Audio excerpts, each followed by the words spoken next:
A new shark film has arrived. Directed by Joachim Hedden, The Last Breath follows a familiar formula seen in many shark movies, although it doesn't quite reach the heights of Jaws. The storyline centers on a group of individuals diving underwater, with the typical pattern of some making it out alive while others become shark bait. While the plot might not be anything groundbreaking, the film still offers the adrenaline rush expected from shark-themed thrillers, with well-executed underwater scenes. While the ending is fairly straightforward, we'll delve into it a bit here to provide clarity. The movie opens with a shark attack, as expected, but the true focus shifts to a World War II-era ship destroyed by a torpedo. Two survivors, Jimmy and Brian, unfortunately meet a grim fate as they end up as shark food. Fast forward to the present, where Noah, the protagonist, and Levi, a seasoned sailor, run a diving business in the Caribbean.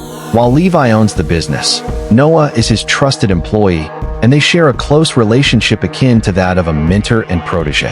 The duo embarks on a search for the wreckage of the Charlotte, the same ship destroyed in the opening scene. The wreck holds immense historical and monetary value, and Noah makes a fortunate discovery during a routine dive. Levi is thrilled, and so is Noah, as this find could turn their fortunes around. However, Noah's college friends arrive for a reunion, and naturally, they're about to become shark food. Noah's friends fit the typical mold of shark movie characters. There's Brett, the obnoxious rich guy who quickly becomes someone you'd love to see meet an unfortunate end. Brett's sister, Sam, is Noah's ex-girlfriend, and the lingering feelings between them give her a better chance of survival. Then there's Riley, who might or might not make it. And of course, Logan, the fun-loving, perpetually hungover guy with the mentality of a child, is also on the expedition, setting him up for a quick demise, unless some miracle occurs. Despite Noah's earlier warning to Levi that he wouldn't reveal the discovery of the Charlotte to anyone, he ends up telling his friends. Brett, eager to see the wreck, convinces Noah to take the group to the ship. The group, all experienced divers, is ready to explore, and despite Noah and Levi's reservations, the trip is inevitable. With Levi's business struggling financially, Noah reluctantly agrees, especially since the $50,000 reward could resolve their problems. At first, everything seems fine. Levi is calmly knitting on the boat. Sam has a conversation with him about how his activity calms his nerves, and Logan is overly confident despite being clearly unprepared. Noah, on the other hand, is understandably anxious, especially with the reckless Logan around. It's only a matter of time before they reach the Charlotte, where they're in awe of the wreck. Noah initially urges the group not to go beyond the area he explored the previous day, but Brett ignores him, wanting to dive deeper. Reluctantly, Noah agrees, and they descend to the lower levels of the ship. The first sign of danger arises when the guideline snaps unexpectedly. Though Noah reassures everyone that he can lead them back to safety, things take a turn when a shark appears out of nowhere, throwing their plans into chaos.